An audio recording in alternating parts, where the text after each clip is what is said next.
Dans l'histoire du football, il y a ceux qui ont laissé leur empreinte par un geste unique, d'autres par leur formidable carrière individuelle, et même certains pour l'immense patrimoine qu'ils laissent derrière eux. Et puis il y a ceux qui ont choisi de faire les trois à la fois, et parmi eux, on retrouve Hendrik Johannes Cruyff, dit Johan Cruyff. Un attaquant génial dont le style de jeu moderne et la façon d'aborder le football ont révolutionné à jamais la manière de voir notre sport. Créateur de génie, charismatique au possible et légende vivante de l'Ajax et du FC Barcelone, le prince d'Amsterdam n'est autre que le footballeur européen le plus influent de l'histoire, multiple ballon d'or et vainqueur de Coupe d'Europe en tant que joueur puis entraîneur. Son talent était prodigieux, son intelligence déroutante, son héritage aujourd'hui sans limite. Voici le conte du phénomène mondial Johan Cruyff.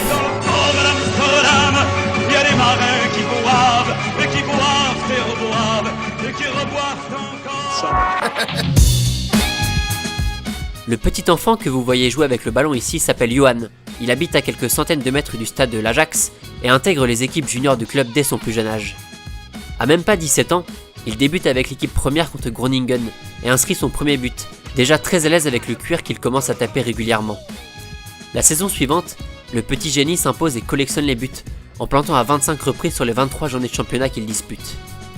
Intelligent sur le terrain, créatif, imaginatif, mais surtout doté d'une capacité d'accélération et d'un sens du jeu déjà peu commun, Cruyff ne cesse d'impressionner et fait parler de lui en enchaînant les saisons à plus ou moins de 35-40 buts.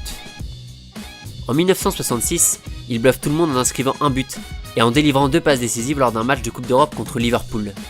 Sa fausse nonchalance cache en réalité un joueur très appliqué, capable d'évoluer en numéro 10, sur l'aile ou même en pointe, sans que cela n'impacte réellement son niveau de jeu.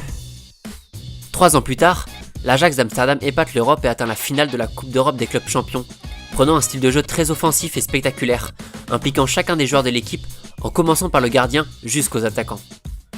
Malgré une défaite relativement sévère contre le Milan en finale, avec un score de 4-1 pour les Lombards, les joueurs de l'Ajax viennent tout simplement d'inventer ce que l'on appellera le football total, une révolution menée par l'illustre Rinus Michels, le coach de l'Ajax de l'époque.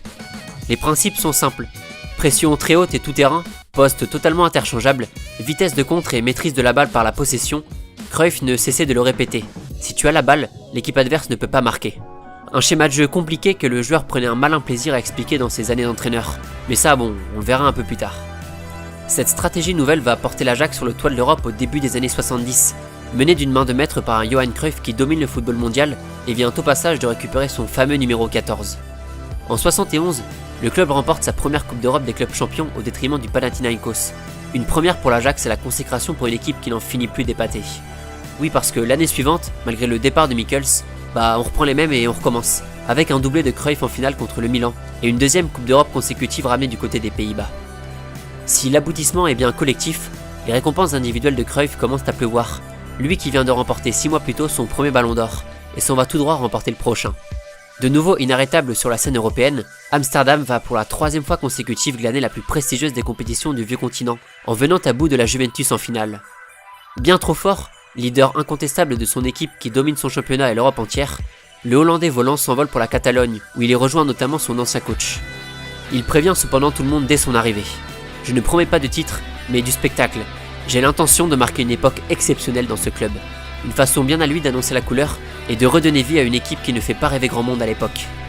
Face à une pression populaire énorme, celui que l'on surnomme El Salvador, le sauveur en catalan, va relancer tout un club et faire du Barça une machine qui ne perd plus. C'est bien simple, quand Cruyff joue, le Barça ne perd pas, et gagne même 17 matchs d'affilée, avec en point d'orgue une victoire 5-0 à Santiago Bernabéu face à l'ogre madrilène, en février 74. Une confrontation aux allures politiques entre le Real réputé franquiste et le FC Barcelone représentant l'opposition catalane. Au passage, Cruyff entre déjà dans la légende en devenant le premier joueur à conquérir 3 fois le ballon d'or, après avoir remporté celui de 73, imité plus tard par Michel Platini, Marco van Basten, Lionel Messi et Cristiano Ronaldo. L'été suivant, Johan Cruyff et les Pays-Bas arrivent en position de force à la Coupe du Monde 74 et vont littéralement rouler sur leurs adversaires. L'Uruguay, la Bulgarie, l'Allemagne de l'Est et l'Argentine, tout le monde passe à la machine à laver. Aucun ne résiste face au compresseur hollandais et la planète foot commence à saliver d'un petit Pays-Bas-Brésil pour une place en finale. À la surprise générale, l'opposition entre le football total prôné par Cruyff et le fameux Roca Bonito brésilien va finalement donner lieu à l'un des matchs les plus intenses et les plus violents de l'histoire. Après 90 minutes de tacles et d'interventions décisives plus que limite, les Pays-Bas s'en sortent grâce à une passe décisive et un doublé de Cruyff. direction la finale contre l'Allemagne de l'Est de Franz Beckenbauer et de Gerd Müller, qui sortent d'un deuxième tour sans aucune défaite. Alors que les Allemands n'ont pas encore touché le ballon, Cruyff, encore lui, transperce la défense et provoque un penalty qui sera transformé par Niskens.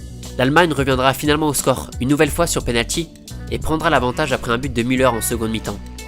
Quasi inexistant sur l'ensemble de la rencontre, les Néerlandais laissent passer l'occasion d'inscrire leur nom sur la liste des vainqueurs, malgré une génération dorée et un Cruyff ni plus ni moins au sommet de son art.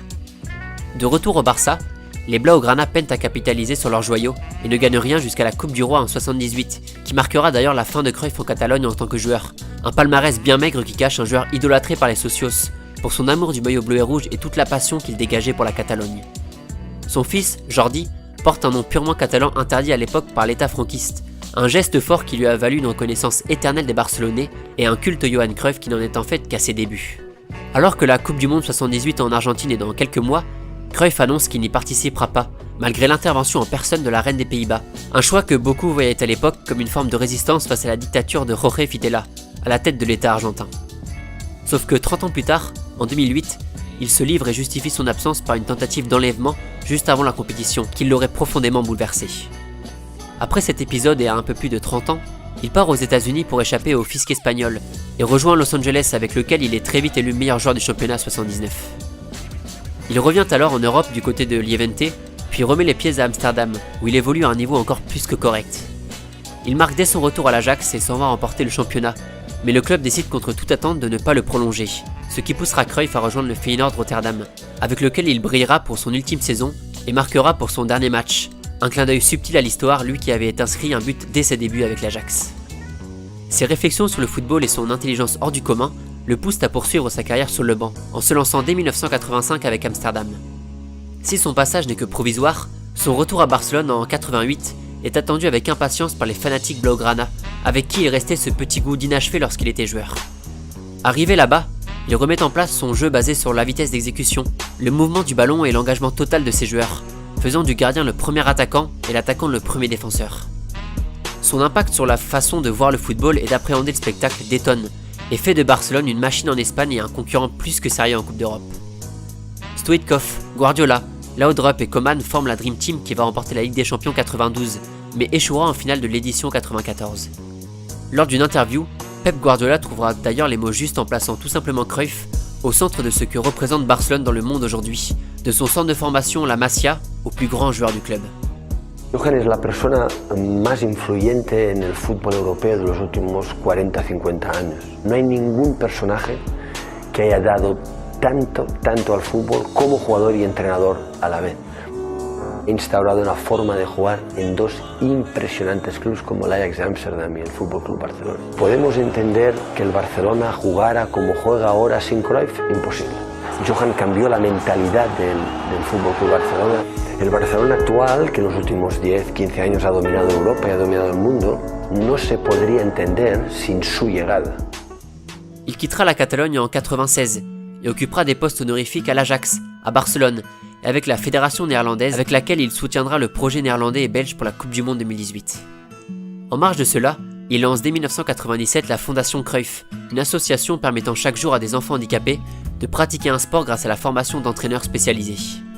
Enclin à des problèmes de santé récurrents, causés notamment par une consommation massive de tabac, et ce même quand il était joueur, Hendrik Johannes Cruyff nous a quittés le 24 mars 2016 à Barcelone, entraînant des hommages très forts en Catalogne et partout aux Pays-Bas. Un stade en son nom, un mémorial, une statue devant le Camp Nou, et même un nom d'avenue dans la capitale catalane, rien n'est trop beau ni trop grand pour ne pas oublier celui qui a construit lui-même ce que représente le FC Barcelone aujourd'hui. Récemment, l'Ajax a de son côté annoncé que son stade, l'Amsterdam Arena, prendrait le nom de Johan Cruyff Arena dès la saison 2018-2019. Voilà, il est temps de conclure ce conte de foot sur Johan Cruyff, celui que les Barcelonais surnommaient affectueusement El Flaco, le maigre, qui pendant une vingtaine d'années a mystifié tout type de défense en imposant un style, son style, un schéma tactique aussi bien défensif qu'offensif qui a fait de l'Ajax un rouleau compresseur qui a marché sur l'Europe durant quelques années. Le football total avait des principes, mais il avait surtout un visage, celui d'un gamin d'une vingtaine d'années au physique trompeur, doté d'un QI football hallucinant, d'une rapidité d'exécution et d'une lecture du jeu hors du commun qui lui ont permis de survoler les débats et de s'imposer comme le meilleur joueur européen de l'histoire. Du haut de ses 3 ballons d'or, ses 3 coupes d'Europe, ses 400 buts, ses 700 matchs, du haut de son aura, de son talent, de sa créativité et de sa rigueur. Seule une Coupe du Monde ou un Euro manquent à l'appel, même si Maradona considère encore l'équipe des Pays-Bas 74 comme la meilleure équipe de tous les temps. Le personnage de Cruyff était et restera mystérieux. Du jeune rebelle luttant contre la dictature franquiste au jeune libéral décomplexé face à l'argent, en passant par l'image de rockstar et d'icône générationnelle, les étiquettes collées au prince d'Amsterdam sont nombreuses et ne font qu'alimenter sa légende. Et puis il y a ce geste, le Cruyff Turn, ce basculement de la droite vers la gauche en faisant passer le ballon derrière la jambe d'appui, si bien exécuté par le néerlandais et tant de fois imité depuis. Johan Cruyff est le père spirituel du football espagnol qui a dominé le monde de 2008 à 2012, la source d'inspiration du Grand Barça, une légende éternelle à Amsterdam, mais restera surtout comme le pionnier du football spectacle à l'instar du style plutôt fermé prôné à l'époque par les clubs italiens. Sa double casquette de joueur puis d'entraîneur en ont fait un modèle d'excellence qui ont inspiré les plus grands et révolutionné à jamais la façon de voir le football. Le talent de Johan Cruyff, le Hollandais volant, El Flaco, le prince d'Amsterdam ou le Sauveur n'avaient pas vraiment de limite. Sa vision du jeu et son charisme très énigmatique en font un homme idolâtré en Catalogne, apprécié par tous, que personne, mais alors personne, ne pourra jamais vraiment oublier.